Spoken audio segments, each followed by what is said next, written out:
So this is part one of a two-part spoon carving series. Today I'm going to carve a spoon blank in birch, which is definitely so far my favorite wood.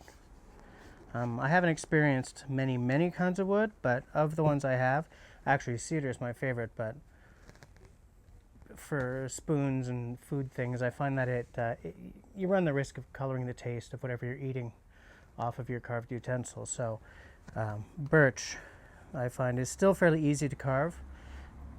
It looks beautiful if you get, a nice grain, and it doesn't flavor your food.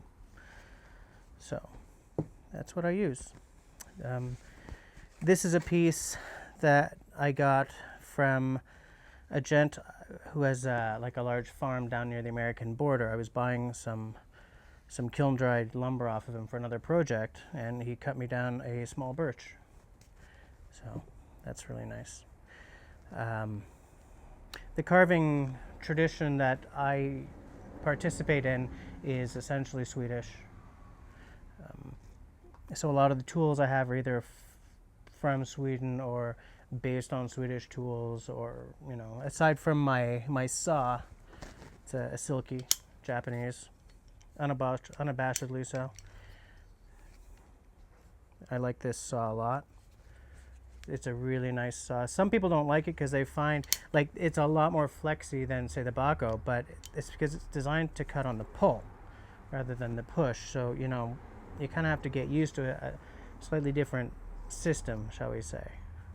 So at first it threw me as well, but now that I've learned to cut on the pull, I very much like this saw. So this is a chunk I cut out that's just big enough for the length of the eating spoon that I'm going to do. See that? There's no use in wasting wood if we don't have to. I'm just taking a look at which side I want to use. Doesn't really matter. It's fairly straight. So the first thing I'm going to do is whap it in half. Now, what you have to be careful about is you want to go right through the pith, because then while you're creating your spoon blank, you're taking away unneeded wood. You're going to essentially peel off the pith completely, because the pith, which is the very center of a tree, there's a lot of pent-up stress there. So if you don't get rid of it as the wood piece dries, it'll split. Like this spoon that I made from apple, it's got a big split there and a couple here because the pith comes right through here. It's my own fault. I'd never carved something this dark before, and so I didn't notice it until it was already like that. So it's firewood. What can you do, right? So I'm going to start off with this Gränsfors Large Carving Axe, Swedish Craving Axe. A lot of people have different terms for it. I'm going to use this and my really ghetto cedar mallet. Yeah, I know. It's just a big, it used to be a cedar beam that I cut down for a handle, and it's just been getting mulched away. One day when I've got a little bit more money, I'm gonna get a real mallet, but for now this will do. So let me just, it kind of doesn't matter which way I come at this, so I'm going to go through right there. So I'm directly on the pith. Give it a few smart whaps. Now, you'll note that I came at it this way. I generally try not to angle an axe in any way that I can take out a kneecap while I'm working. So I do a lot of work sort of like off to the side. It looked straight, but it's not, right? It's got a real twist in it. So I'm going to have to take out that twist. I think I'm going to take this part down.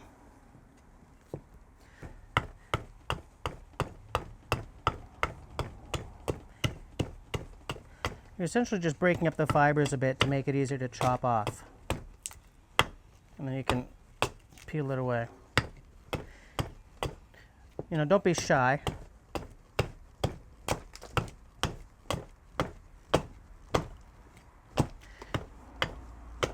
It's not completely about strength. I mean, you have to sort of, if you have a big heavy axe like this one, you have to let it do some of the work for you, you know? One thing you definitely want to do is keep your thumb away as much as possible. I'm gonna turn a bit just to keep my axe out of the way of my legs. And I'm not going to come any higher than this. If I want to come higher than this, I'm going to turn it around. So let's see how much further we can get, just like this. And as much as possible, I'm angling the piece rather than the axe, because this kind of action is not great for control. You know, you want to keep it coming down as much as possible, like straight down. There we go. It's looking pretty good. Maybe sort of.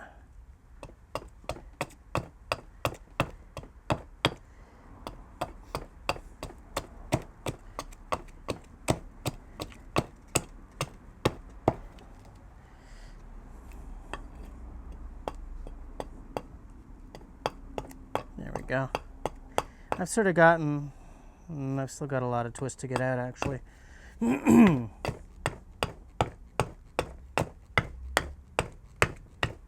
we go. That's going to be much better.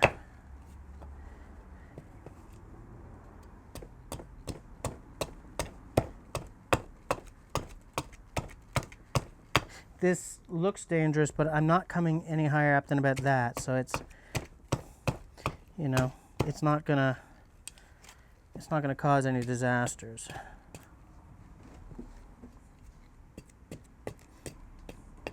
See, I'm choking right up on the blade to get some control for a more nuanced. Here I'm kind of coming straight down, like I'm holding the piece really straight on, and I'm just, because I'm just shaving off a few little slices here.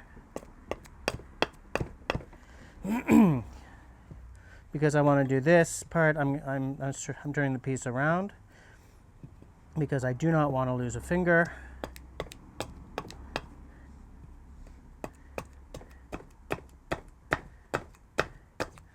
I'm using my old chopping block. Just to the right of me here, there's a nice big wild cherry block that I've recently acquired. It's very nice. It's taller though, and I haven't quite gotten the hang of if I want to be standing or sitting while using that one. So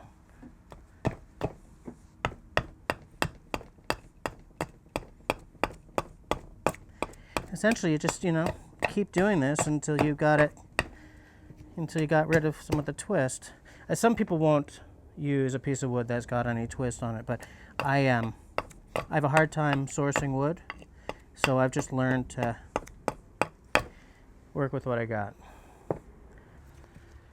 So that's pretty good. It's not perfect, but it's pretty good. It's pretty straight. So now what I'm going to do is try to take off the other side and try to sort of keep it straight all the way through. Keep, you know, the twist to a minimum.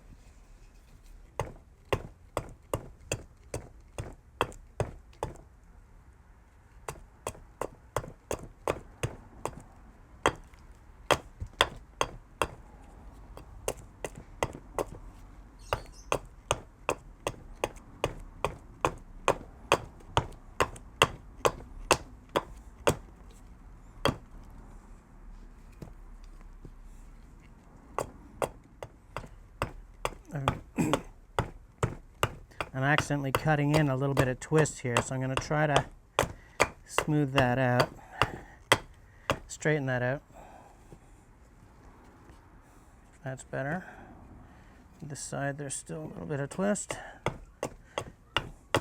At this stage it's hard to be mathematically precise because you're still really in the rough cut stage. Over time, depending on how long you've got on your hands, you can really cut with even just a modicum of skill. You can really cut a very straight piece of wood, a really straight spoon blank. Holding the axe further back gets you much more power on your stroke, but holding it further up is a much more exact, you know, your aim's just better.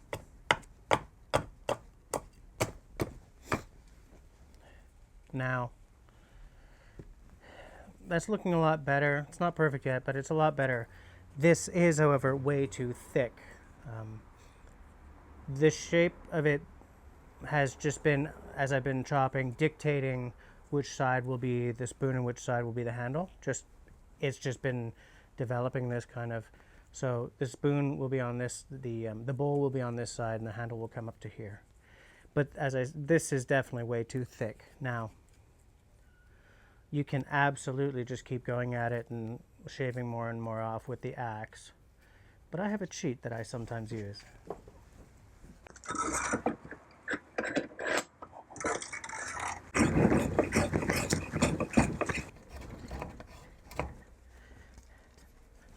The Drawknife is an amazing tool.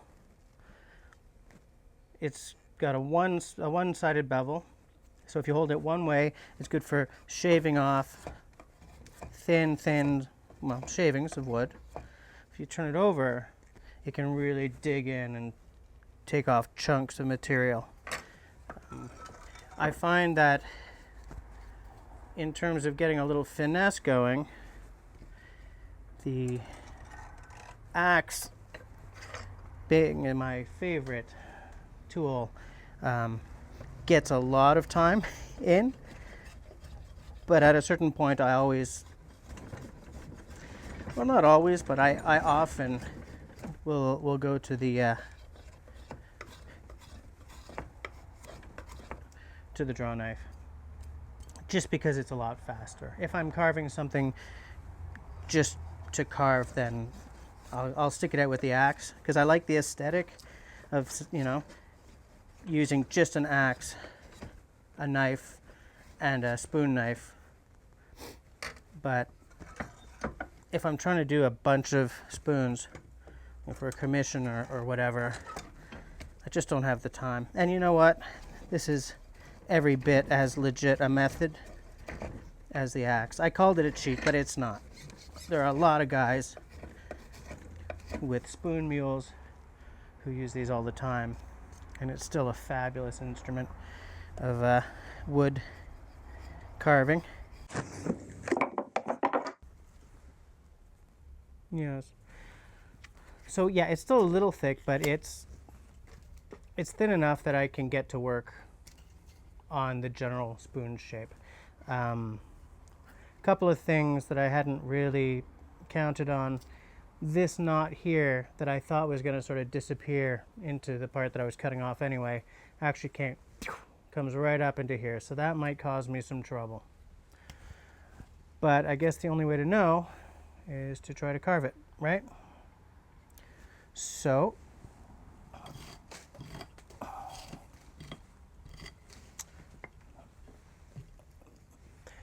be really careful when putting down your axe and stuff, because you don't want to just sort of throw it down, because if it lands on the blade, you could, you know, especially on a floor like this, you could ding it, whatever.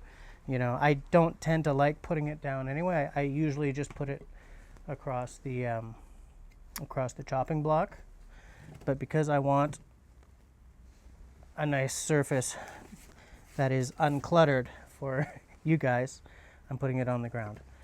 I'm going to trace my spoon shape. I'm wondering if maybe I put the spoon offside a bit, maybe I can avoid,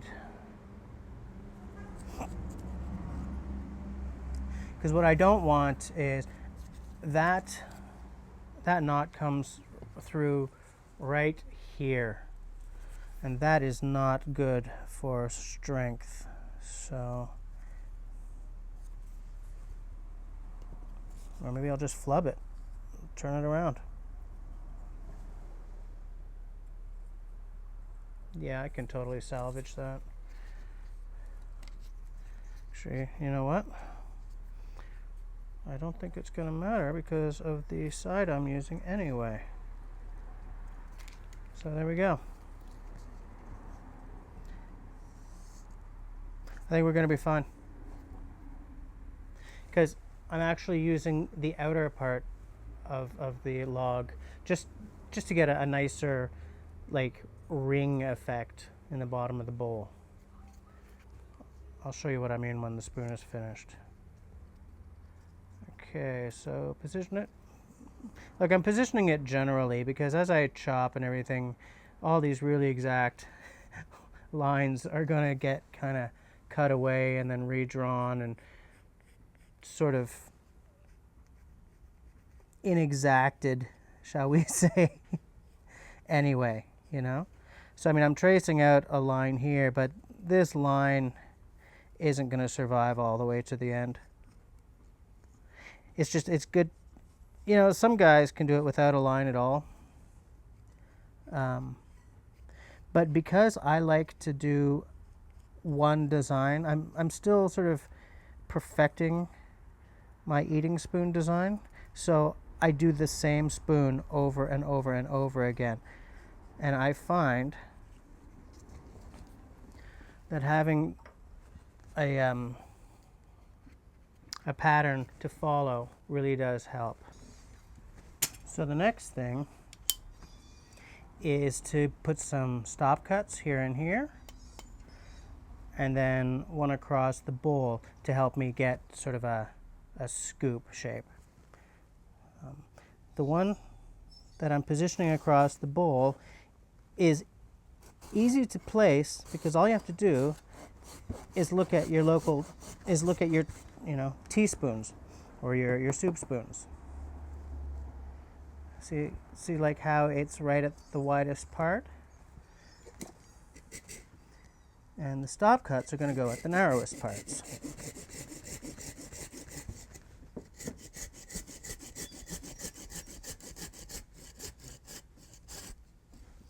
There's one.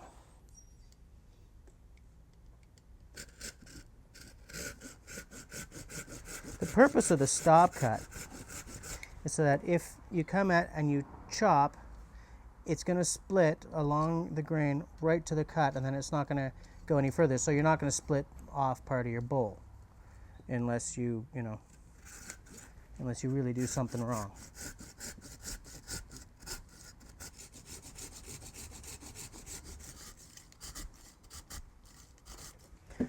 So now you go back to the axe and you can start shaping. Don't be shy with the axe. You've got a lot of material to take away. And if you're going to be doing it forever. And when you've got a big heavy axe like this, you don't want to be doing anything forever.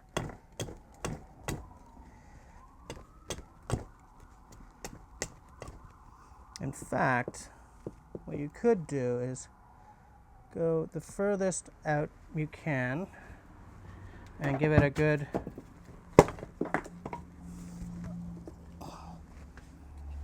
whap. You know, I should have done what I should have done was split away all this and all this before putting in the stop cuts, actually. That's what I should have done, but I didn't. So we'll just live with it.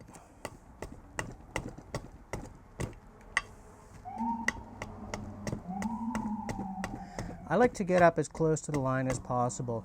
The more you do with the axe, the less you do with the knife later. And I find that the knife is much, much harder on my hands than the axe. So I try to come as close to that line as I possibly can.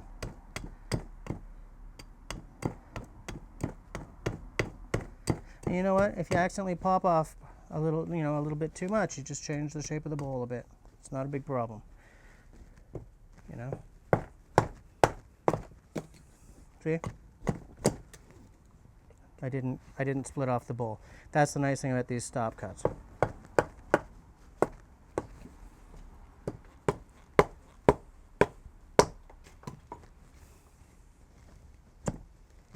Okay. Now what I will often do with tight stuff like this is use a piece of wood to hold the piece that I'm working on.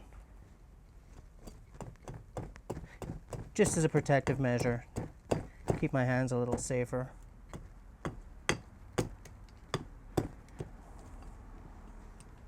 Like once I'm chopping down here, it's not as critical at all. Now some of you may remember the review I did of this axe and how, you know, you can get, if you're chopping down with the heel, it's a totally different effect than if you're coming with the toe. I find that the toe works when I'm trying to be really, really gentle about something, especially when I'm up here carving this out, which you'll see in a few minutes.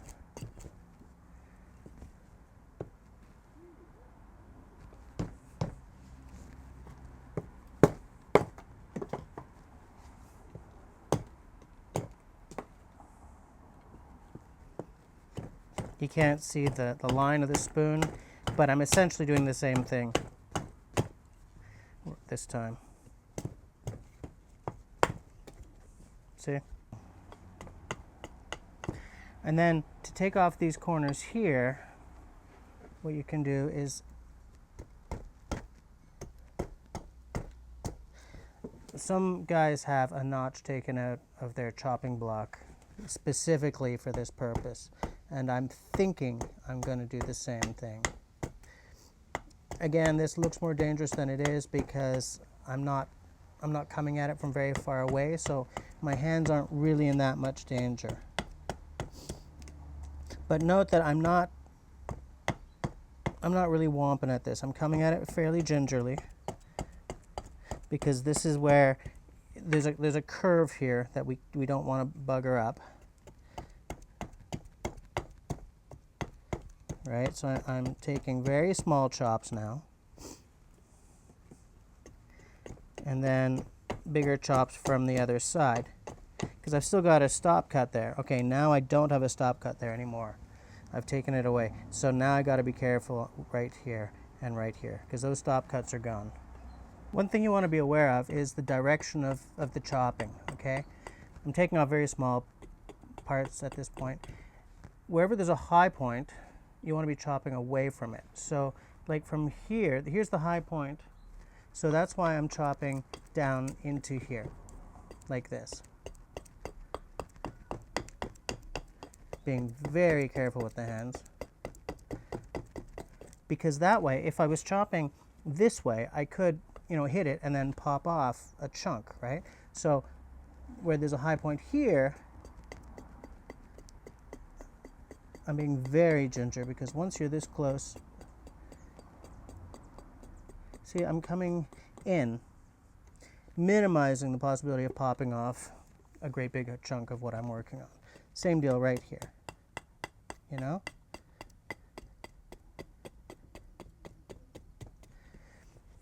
Same here. Like, to get this off, I would then come, you can't see the line, but I'm coming from the high point into the workpiece.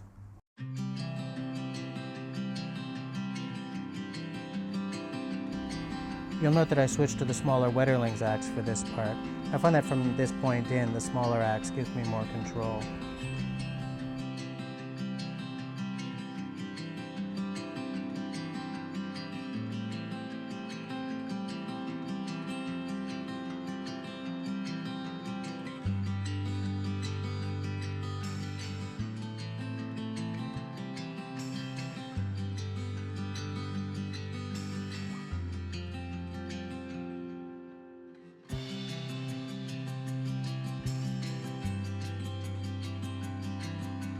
obviously this is a point at which the lines I've drawn are going to disappear and need to be redone.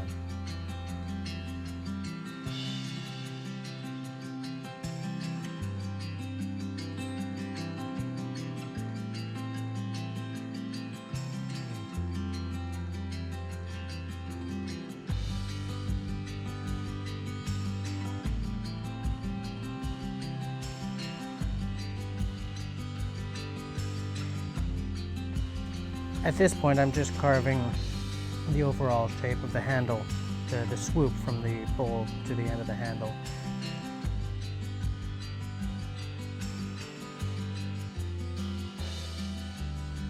I will also somewhat rough out the curve along the top of the handle. After this, it goes into the freezer until I'm ready to finish it. So,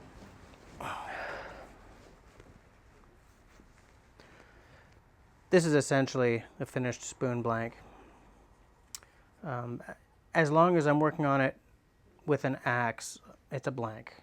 What's going to happen next is with a knife and a spoon knife, I'm going to finish it off.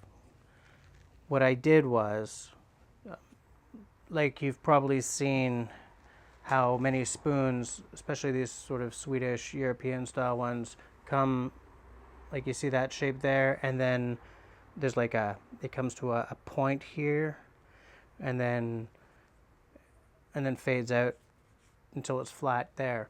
That happens with the knife. You have to get this shape right first. So I'll just finish it off with the knife and then start doing this transition here. Scoop out that, make it nice, bring this to a nice sort of taper, and until I can get to it for the next video, it's going in the freezer. So hopefully in about a week I can do the finishing off video. Until then, that's all she wrote. Thanks for watching, guys.